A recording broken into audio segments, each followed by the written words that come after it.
जय माता दी प्यारे साथियों, आप सभी का स्वागत है आपके अपने YouTube channel diary of infinity पर। तो साथियों, आशा है कि आप बहुत खुश होंगे, प्रश्न होंगे, जीवन में क्लैरिटी के साथ आगे बढ़ रहे होंगे और खूब सारी खुशियों को भर भर के आकर्षित कर रहे होंगे। Power, knowledge, positivity, prosperity, people, best idea, इन सबको अपने जीवन में आकर्षित कर रहे होंगे। तो साथियों, आज हम बात करेंगे 30 नवंबर 2024 की डायरी को लेकर।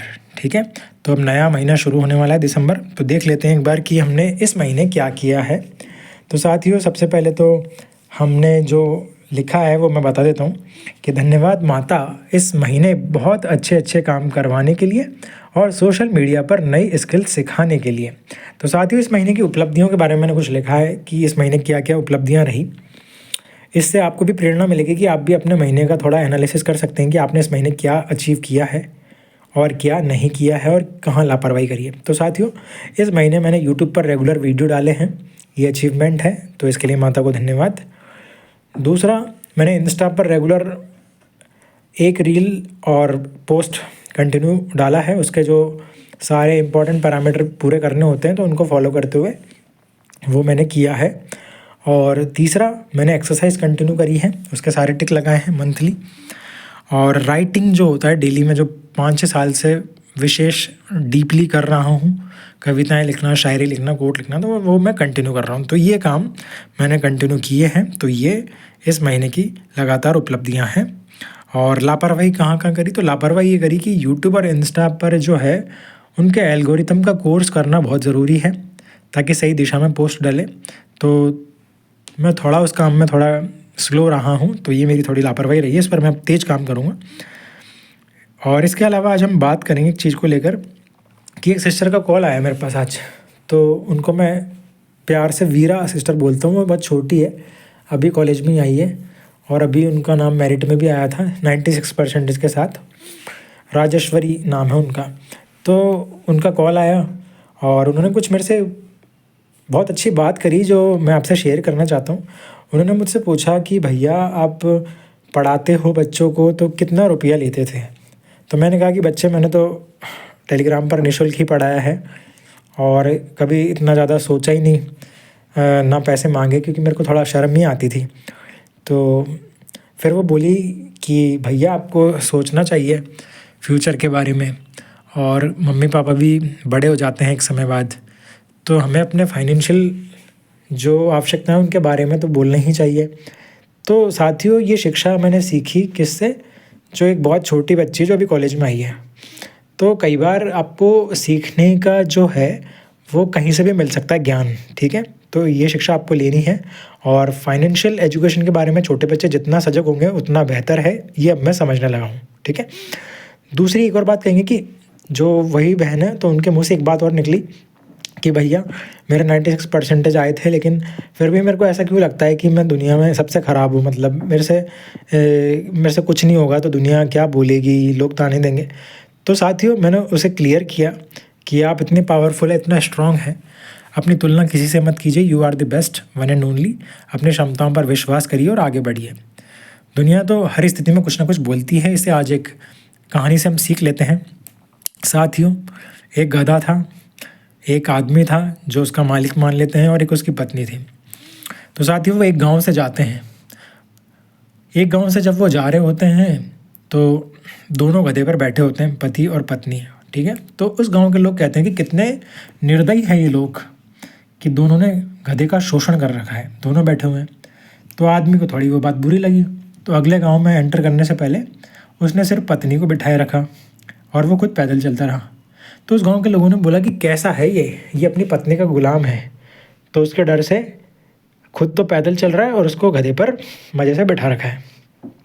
अब वो फिर संशय में पड़ गया, तो उसने क्या किया, अपनी पत्नी को भी उतार दिया अगले गांव में एंटर करने से पहले। फिर उस गांव के लोगों ने बोला कि ये कैसे मूर्ख लोग हैं दोनों, कि दोनों के पास गधा है तो भी पैदल पैदल जा रहे हैं। तो साथियों, आपने नोटिस किया, स्थिति कुछ भी हो, आप कुछ भी नहीं करोगे तो भी दुनिया गालियाँ देगी कि निठल्ले हैं, आलसी है, निकम्मे हैं, कुछ नहीं करते हैं। कुछ करोगे तब भी ये कहेगी कि ये पता नहीं क्या करते रहते हैं, समझ ही नहीं आता है। कुछ बड़ा करोगे तो ऐसा बोलेगी कि तो हवा में उड़ते हैं, पता नहीं खुद को क्या समझते हैं। तो साथियों, दुनिया है यही, ठीक है। इस शब्द को अपने जीवन से जब भी आपके मन में विचार आए कि दुनिया क्या कहेगी, इस लाइन को आउट कर दो हमेशा के लिए, ठीक है। और मैंने उसको, उस गुड़िया को यही कहा कि अपने जूतों के नीचे रख के मारा करो इस मानसिकता को। ये जो मानसिकता मन में आती है ना बार बार कि दुनिया क्या कहेगी, ये मानसिकता किसी भी बड़े सपने को तहस नहस करने की पूरी क्षमता रखती है यदि इसको ऊर्जा दे दी जाए तो, ठीक है।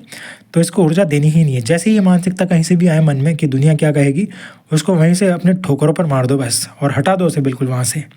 और हमेशा अपने लक्ष्य को बड़ा रखो और ये सोचो कि मैं तो बहुत अच्छा काम करूँगा, इससे दुनिया का भला होगा। तो उसको इस तरीके से एनकाउंटर कर दो ताकि दुनिया का भला होगा तो दुनिया खुशी होगी, ठीक है। तो फिर ये मन में प्रश्न नहीं आएगा दुनिया क्या कहेगी। और हमेशा खुद पर बिलीफ रखो, अपने ईश्वर पर भरोसा रखो। ये दो चीज़ ही मैटर करती है लाइफ में आगे बढ़ने के लिए, खुद पर भरोसा और ईश्वर साथ होना चाहिए, बस नेक इंटेंशन साथ। बाकी तो माहौल बनते चले आते हैं समय के साथ, ठीक है, काफिले बनते चले जाते हैं बस, कि अकेला ही चला था जानिबे मंजिल को, मैं चलता गया और काफिला बनता गया। ऐसी एक लाइन मैंने उसमें भी लिखी थी माता की प्रेरणा से, कि पवित्र भारत अभियान से जुड़ी हुई एक लाइन है कि मैं चलूँ तो कदम एक होता है, कि मैं चलूँ तो कदम एक होता है, तुम भी साथ चल दो तो ये दो हो जाएंगे, और चलते चलते यूं ही कुछ ही वर्षों में 140 करोड़ भी हो जाएंगे। तो साथियों, ऐसे ही होता है, एक पहल करने की ज़रूरत होती है, एक साहस दिखाने की ज़रूरत होती है, एक लीडर को आना होता है, फिर काफिले बनते चले आते हैं और महफिल सजती चली आती है, ठीक है। तो आप दुनिया की चिंता मत कीजिए, अपने दिल की आवाज़ सुनिए, ठीक है। दिल की आवाज़ सुनोगे तो दुनिया के लिए बहुत अच्छा कर पाओगे, दुनिया के दिलों पर राज कर पाओगे। लेकिन यदि कुछ करने से पहले ही दुनिया क्या कहेगी इस विचार को हावी कर दिया तो आप कुछ भी नहीं कर पाओगे, और फिर दुनिया वास्तव में कहेगी कि तुम निकम्मे हो, निठल्ले हो, कुछ नहीं कर सकते, ठीक है, और ना तुमने कुछ उखाड़ा है लाइफ में, ऐसा बोलेगी दुनिया। इसलिए बेहतर है कि उस विचार को पहले ही कुचल दो, नष्ट कर दो, उसे तहस नहस कर दो पूरी तरीके से कि दुनिया क्या कहेगी, मन से मिटा दो ऐसे विचारों को और सीधा आगे बढ़ो कि हाँ मैं जो करूँगा शान से करूँगा और दुनिया फिर अच्छा ही कहेगी, ठीक है। फिर भले कुछ ही बोले, चाहे हमारे बड़े नेता हो, प्रमुख महान नेता, या बड़े बड़े लीडर हो, आलोचक या निंदा करने वाले लगभग सभी के रहे हैं। तो आप कोई स्पेशल नहीं हो यदि आपकी निंदा हो रही हो तो, ठीक है। तो बस आराम से वो कीजिए जो सही है और निश्चिंत होकर आगे बढ़िए, और हमेशा ध्यान रखिए you are the best, you are the one and only, no one can replace you. बस इस एटीट्यूड को फॉलो करिए और निश्चिंत होकर आगे बढ़िए, ईश्वर पर भरोसा रखिए, आपकी जय होनी निश्चित है यदि इस विश्वास के साथ आगे बढ़ोगे तो। आज के लिए यही शिक्षा है, और दिसंबर आ रहा है तो इस शिक्षा के साथ आगे बढ़िए और झंडे गाड़िए लाइफ में, ठीक है। कल फिर मिलते हैं एक नई शिक्षा के साथ, नई डायरी में। तब तक जो है आप सीखते रहिए और इस वीडियो को एक व्यक्ति को ज़रूर शेयर कीजिए, चैनल को सब्सक्राइब कीजिए। कल फिर मिलते हैं नई शिक्षा के साथ, नई डायरी में। धन्यवाद। जय माता दी।